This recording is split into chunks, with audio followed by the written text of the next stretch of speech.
Tema 17. Derecho del mar, segunda parte. Estrechos utilizados para la navegación internacional y estados archipelágicos. Apartado 1. Los estrechos utilizados para la navegación internacional.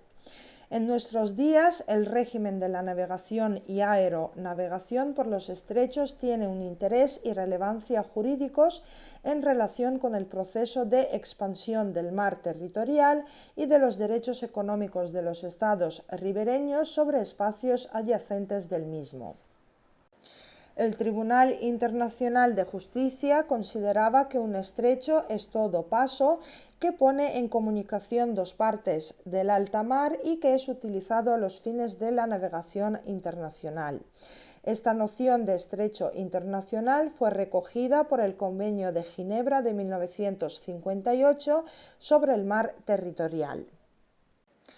Los elementos relevantes de la noción de estrecho internacional son los siguientes. 1. El elemento geográfico. Un estrecho se define como una parte del medio marino donde se contrae el mar, que constituye un paso natural entre dos áreas de dicho medio y que al tiempo separa dos áreas terrestres próximas. 2. El elemento funcional. Exige esencialmente que se trate de una vía de comunicación utilizada para la navegación internacional. Esta utilidad se limita exclusivamente a que se den las condiciones geográficas mínimas para que el estrecho pueda usarse para el tráfico internacional. Y 3. El elemento de orden jurídico. Las aguas del estrecho deben formar parte del mar territorial de uno o varios estados. Es decir, a efectos jurídicos solo puede considerarse como estrecho aquel donde el mar territorial de uno o más estados ribereños no deja extensión alguna de alta mar para la libre navegación a través de dicha vía. La Convención de 1982 establece la tesis de la dualidad de regímenes en el mar territorial y los estrechos internacionales, defendida por las potencias marítimas. Excepcionalmente se mantiene el régimen de paso inocente en los estrechos que unan el alta mar o zona económica exclusiva con el mar territorial del estado extranjero y b. en los formados por una isla del propio estado ribereño y el continente si existiera una ruta alternativa.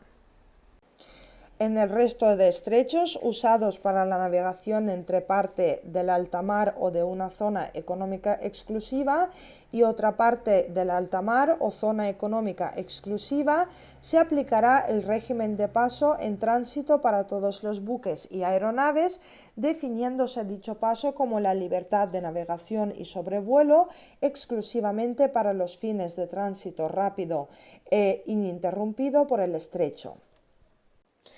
Los artículos 39, 40, 42 y 44 de la Convención tratan fundamentalmente tanto sobre los deberes recíprocos de los buques y aeronaves y de los estados ribereños durante el paso por los estrechos, como sobre las leyes y reglamentos relativos al mismo que los estados ribereños puedan dictar. Se prohíbe al estado ribereño obstaculizar o suspender de cualquier forma el paso en tránsito. De la misma manera, se atribuye la responsabilidad internacional al estado del pabellón del buque o aeronave por los daños que haya podido causar al estado ribereño durante el paso. El estado ribereño mantiene en todo caso su soberanía residual sobre los recursos, el control de las actividades de investigación y la preservación del medio en esas aguas, debiendo procurar que esos derechos no afecten a la libertad de comunicación imperante en ese espacio. Apartado 2. Los estados archipelágicos. El estado archipelágico se define como el constituido totalmente por uno o varios archipiélagos y que puede incluir otras islas. Por archipiélago se entiende un grupo de islas, incluidas partes de islas, las aguas que las conectan y otros elementos naturales que estén tan estrechamente relacionados entre sí que tales islas, aguas y elementos naturales forman una entidad geográfica, económica y política intrínseca o que históricamente hayan sido considerados como tal. La delimitación del estado archipelágico se va a someter a dos condiciones objetivas o numéricas que matizan y restringen la definición. Primero, el estado archipelágico podrá trazar sus líneas de base archipelágicas rectas siguiendo el contorno más externo del archipiélago, siempre que la proporción entre agua y tierra dentro de las líneas de base rectas se encuentre entre las relaciones 1:1 y 9:1. Segundo, los segmentos o líneas de base rectas no podrán exceder de 100 millas de longitud, salvo un 3% del total de los segmentos que podrán sobrepasar ese límite hasta 125 millas. El incumplimiento de estos requisitos anula los efectos de la posible existencia del estado archipelágico. También se exige que el trazado de las líneas rectas siga la configuración general del archipiélago, que comprenda las principales islas y que no se utilicen elevaciones secas solo en bajamar, salvo que se hayan constituido en ellas instalaciones que permanezcan siempre sobre el nivel del mar o que estén situadas dentro del mar territorial de una isla. Las anchuras del mar territorial, zona contigua, zona económica exclusiva y plataforma continental del estado archipelágico se medirán desde las líneas de base rectas. En cuanto a la calificación de las aguas encerradas por las líneas de base rectas no son aguas interiores, pero tampoco territoriales, porque es a partir de las líneas de base desde donde se mide el mar territorial. Por tanto, las aguas encerradas quedan espacialmente situadas entre las interiores y las territoriales.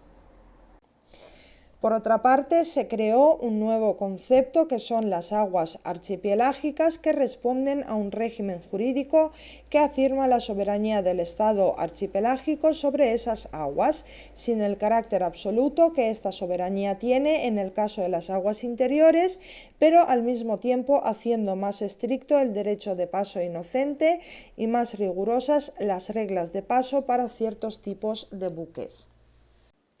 Se afirma la soberanía del Estado archipelágico sobre sus aguas archipelágicas, pero se sujeta a tres clases de restricciones. Unas restricciones se refieren a la obligación por parte del Estado archipelágico de respetar los acuerdos existentes con otros estados, los derechos de pesca tradicionales y otras actividades legítimas de los estados vecinos inmediatamente adyacentes.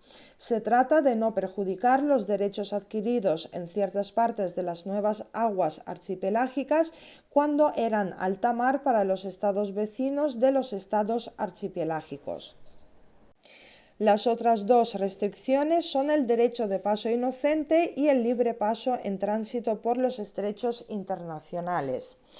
Al igual que en los estrechos internacionales, el Estado archipelágico podrá fijar vías marítimas y dispositivos de separación del tráfico, siempre de acuerdo con la organización internacional competente y nunca a su propia discreción.